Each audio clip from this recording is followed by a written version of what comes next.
Salut à tous, c'est Motard Geek pour We Are FPV.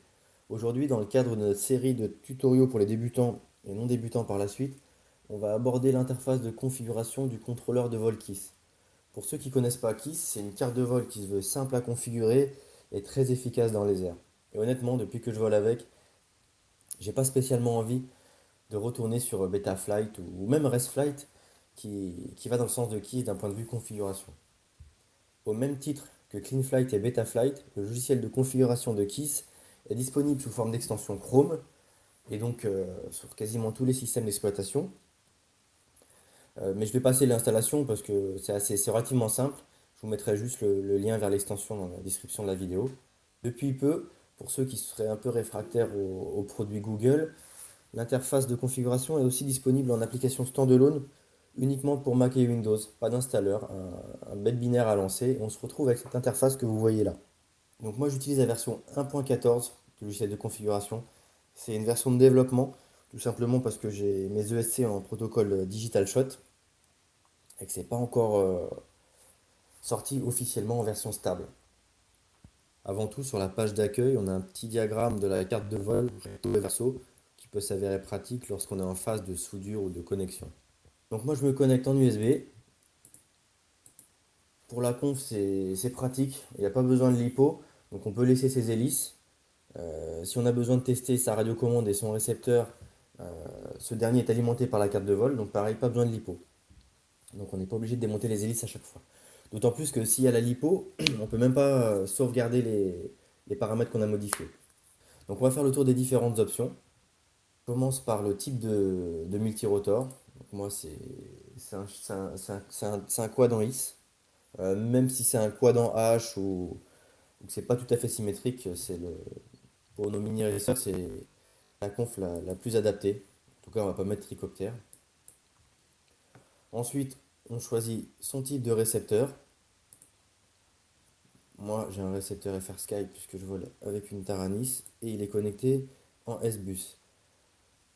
Juste en dessous, on définit à partir de combien de temps le failsafe se met en place quand la communication avec la radiocommande est coupée. Donc moi j'ai mis 0 secondes, pas besoin de plus. Ensuite, sur la droite, on a les réglages qui sont assez classiques, qu'on retrouve sur Betaflight. Le min throttle, par défaut, il est à 1070. Moi, comme j'ai des ESC Kiss, moi je le mets à 1050. C'est indiqué dans la doc, c'est la valeur partir de laquelle il commence à envoyer du signal. Le max throttle, ça reste à 2000. Le min command, par défaut, il est à 1075. Si on le met en dessous du min throttle, ça active le air mode. Et si on le met à 1000, le air mode est toujours activé. Donc moi je vole toujours en air mode. Du coup, min command à 1000. Et le mid command, puisqu'on a une résolution entre 0 et 2000, il est à 1500. Ensuite, ça c'est récent. On choisit le protocole de communication avec les ESC. Moi je suis en D-Shot 600. Et si on vole ou pas en 3D, c'est pas mon cas. On peut cocher cette petite case. Et on voit en dessous que ça active une fonction auxiliaire pour activer ou désactiver le mode 3D. Du coup, on passe aux fonctions auxiliaires.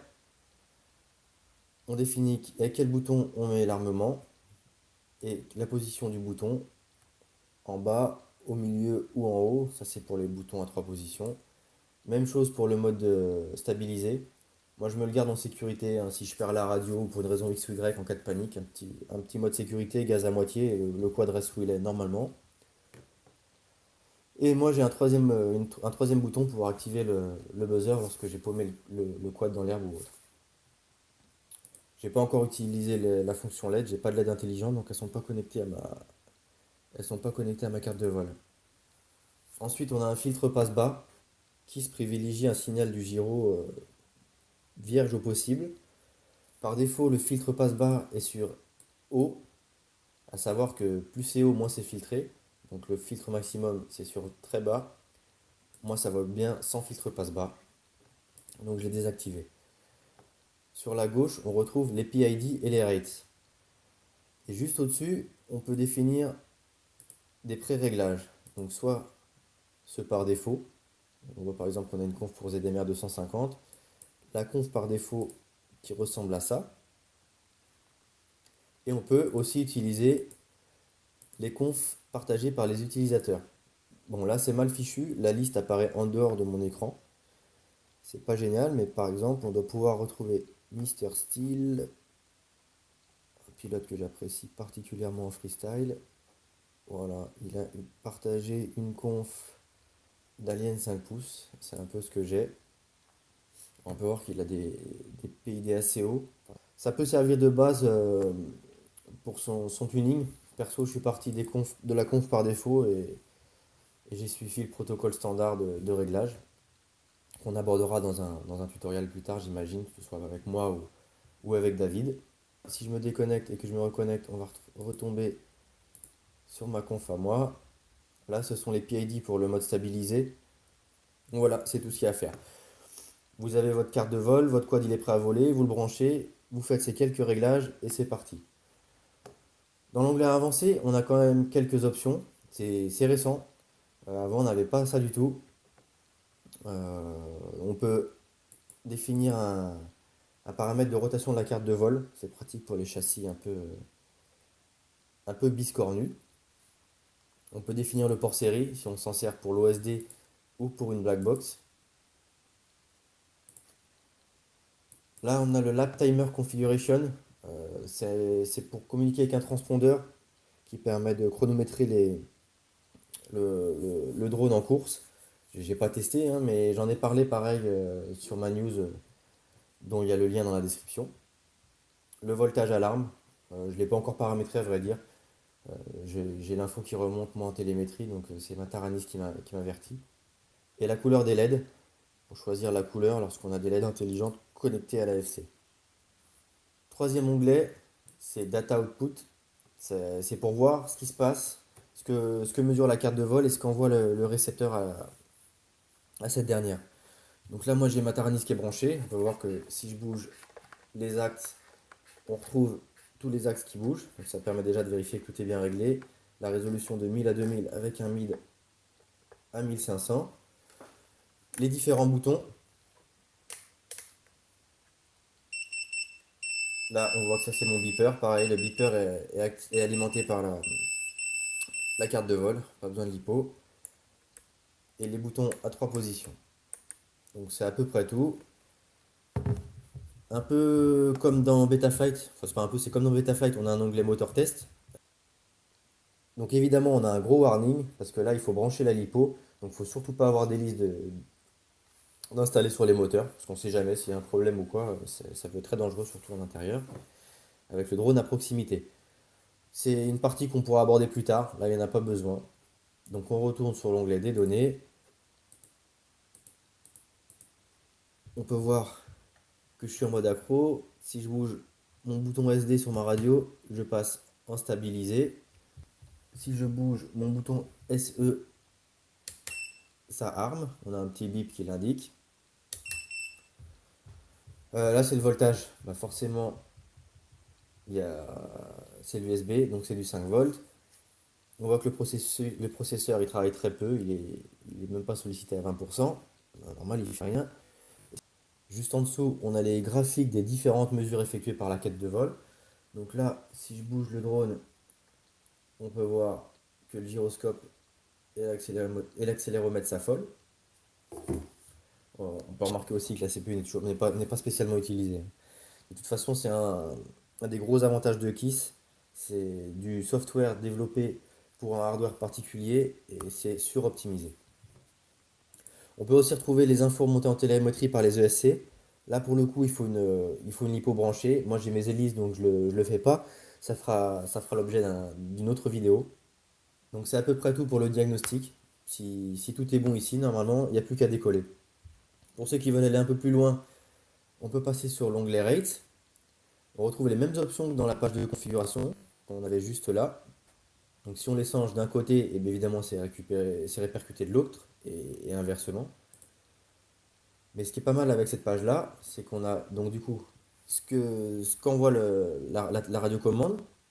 Donc là, on peut voir que je mets du roll.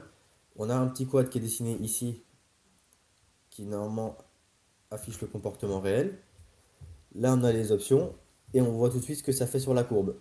Donc là, Admettons, je laisse mes réglages par défaut. Donc si je fais du roll au max, je suis à 3,6 flips par seconde. Donc si j'augmente le rate sur le roll, là c'est un peu trop. 0,85, 0,82. On fait la même chose sur la radio. On peut voir que je suis passé de 3,6 à 5,4 flips par seconde. Donc là c'est assez énorme.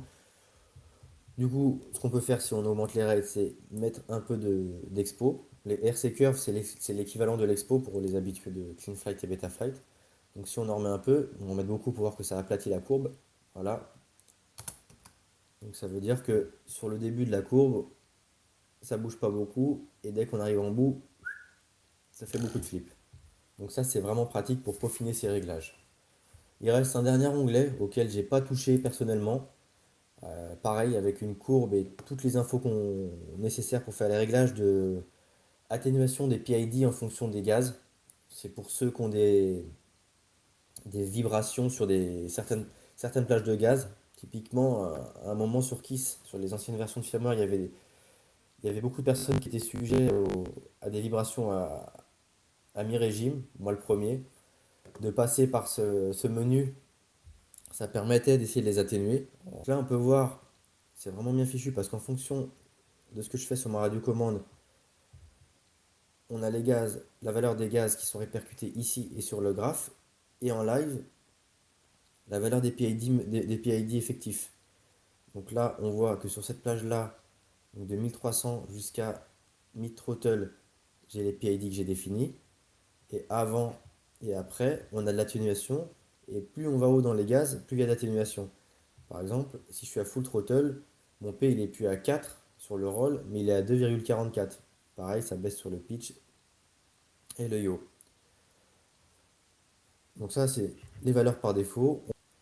Donc ici, si on veut, on peut mettre des valeurs personnelles. Par exemple, on peut réduire le TPA, la page d'action du TPA. Ensuite, on peut aussi faire des corrections de PID en fonction du voltage de la batterie. J'ai jamais touché personnellement. Donc, mais voilà, sachez que ça existe si jamais vous avez des problèmes de vibration ou autre. Et le dernier onglet de l'interface, c'est l'onglet pour flasher ses ESC. Alors comme c'est indiqué, il faut des ESC avec un bootloader en version 1.02 au minimum. Il y aura un tutoriel à l'occasion pour tous ceux qui sont encore en version 1.01 parce que c'est pas trivial à flasher. Une fois qu'on a la bonne version, c'est simple. Voilà, on arrive ici. Donc là, pour flasher, bon, il faut la lipo, donc je ne vais pas le faire. On sélectionne le firmware qui va bien. Moi, j'ai la version 1.08 en D-Shot. Et lorsqu'on branche la lipo, on a ici les versions de firmware de chacun des 4 ESC qui s'affichent. C'est pratique pour vérifier que le flash s'est bien passé si on vient de le faire. Et là, il y a juste à cliquer sur flash et attendre environ 1 à 2 minutes, j'ai envie de dire. Mais ça, c'est pareil, ça fera l'objet d'un autre tutoriel. Donc voilà, c'en est déjà terminé pour ce tour d'horizon du logiciel de configuration KISS. S'il y en a qui ont des questions ou des points particuliers à aborder, n'hésitez pas à me les demander dans les commentaires de la vidéo ou alors sur le forum. Sur ce, à bientôt avec un nouveau tutoriel vidéo et bon vol à tous.